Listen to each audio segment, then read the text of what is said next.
আসসালামু আলাইকুম ভিউয়ার্স, কেমন আছেন? আশা করি সবাই ভালো আছেন। আজকে আমি আপনাদের মাঝে একটি তদবির নিয়ে আসলাম, জিন ভূত দূর করার অন্য তদবির।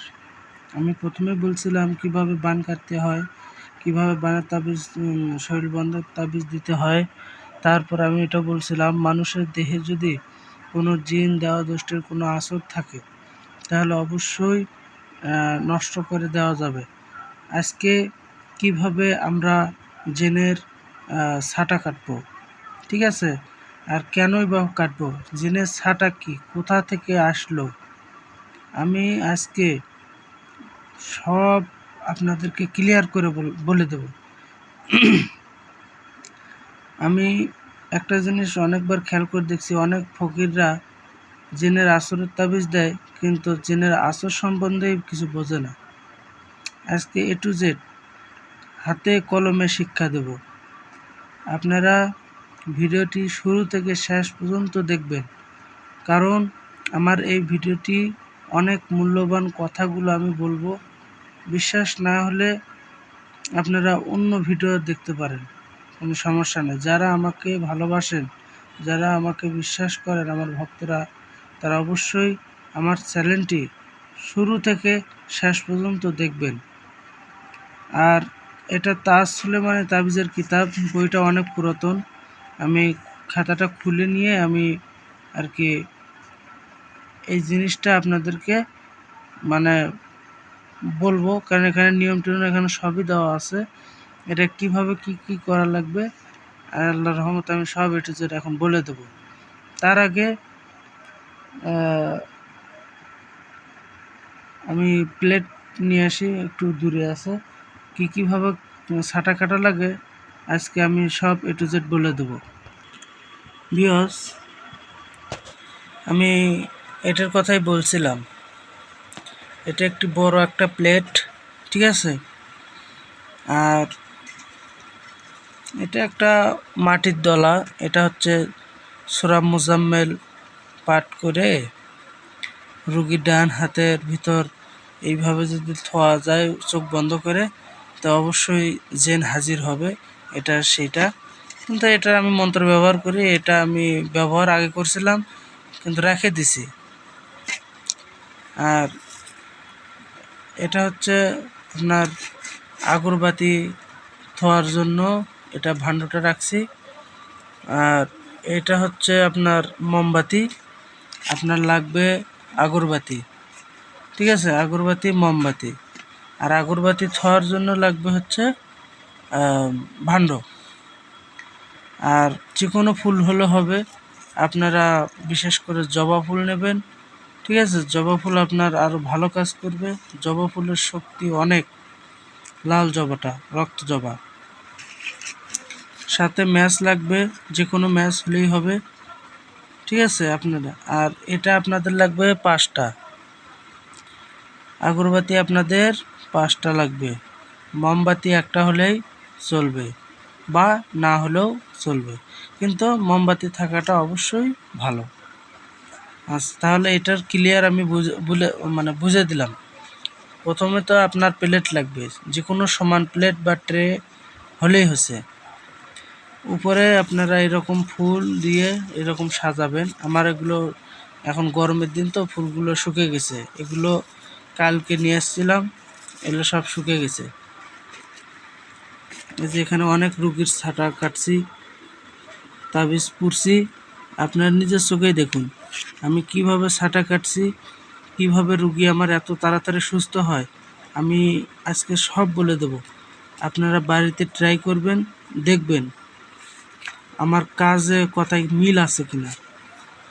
5টা জবা ফুল নেবেন, 5টা নেবেন আগরবাতি, একটা মোমবাতি। মোমবাতিটা আপনারা জ্বালাবেন, ঠিক আছে? খুব মনোযোগ দিয়ে শুনবেন। মোমবাতিটা জ্বালালেন, জ্বালানোর পর আগরবাতি জ্বালালেন, তারপরে রুগীকে এইভাবে সামনে বসাবেন।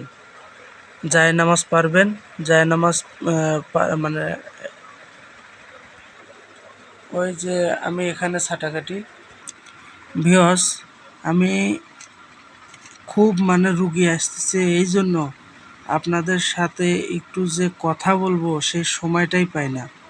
এমনকি সকালে যদি আমি আসনে বসি, এই রুগী দেখতে দেখতে মনে করেন যে 12টা, আমি দুপুরের খাবার মানে মাগরিবের সময় খাই, এতটা রুগী আসে। বাড়ি বন্ধ করতে গেলে কমপক্ষে রাত 12টা ছাড়া তো আসিই না আমি, ঠিক আছে? 5-6টা বাড়ি বন, অনেক অনেক দূরে দূরে যাওয়া লাগে, মানে একটা বাড়ি বন করতে আরেক বাড়িতে যাওয়া লাগে, একটা বাড়ি বন করতে আরেকটা, কিন্তু বশীকরণ কাজ আমি কখনোই করি না। এখন আপনারা বলতে পারেন যে গুরুজি আপনি বশীকরণ করেন না, তাহলে আমার বশীকরণ বিদ্যা দেন কেন? আমার কাছে বশীকরণ বিদ্যা অনেক আছে, কিন্তু আমার বশীকরণ যে করাই লাগবে তার কোনো মানে না। আমার পথ বেছে নিয়েছি, আমি কিভাবে মানুষকে সুস্থ করব, আমার এই পথটা আমি বেছে নিয়েছি। আমি এই বশীকরণ টশীকরণ এগুলোর মধ্যে আমি যাই না, কারণ এগুলো একটা রিস্ক, বা এটা একটা ভেজালের কাজ, ঠিক আছে? এটা একটা আলাদা পরিশ্রম লাগে, যা মানে মানুষের সেবা করতে গেলে এগুলো কাজ আমার হবে না, ঠিক আছে? আর এই কাজ করতে গেলে মানুষের সেবা হবে না, ঠিক আছে? যে কোনো একটা আপনাকে বেছে নিতেই হবে। আর সব কিছু যদি হাতে যান তাহলে কাজের মতন কোনো কিচ্ছুই হবে না, ঠন ঠন হয়ে যাবে। তাহলে বেশি কথা বললে আপনারা বুঝতে পারবেন না। আচ্ছা, তাহলে এই তাবিজটা যাদের জিনের আসর আছে, মাথা ব্যথা, তারপর হচ্ছে যেটাই হোক, অনেক সময় মাথা ভারী, খিটখিটে মেজাজের, ভয়, অনেক রকমের সমস্যা হয়। নকশাটি ভালোভাবে আগে দেখেন।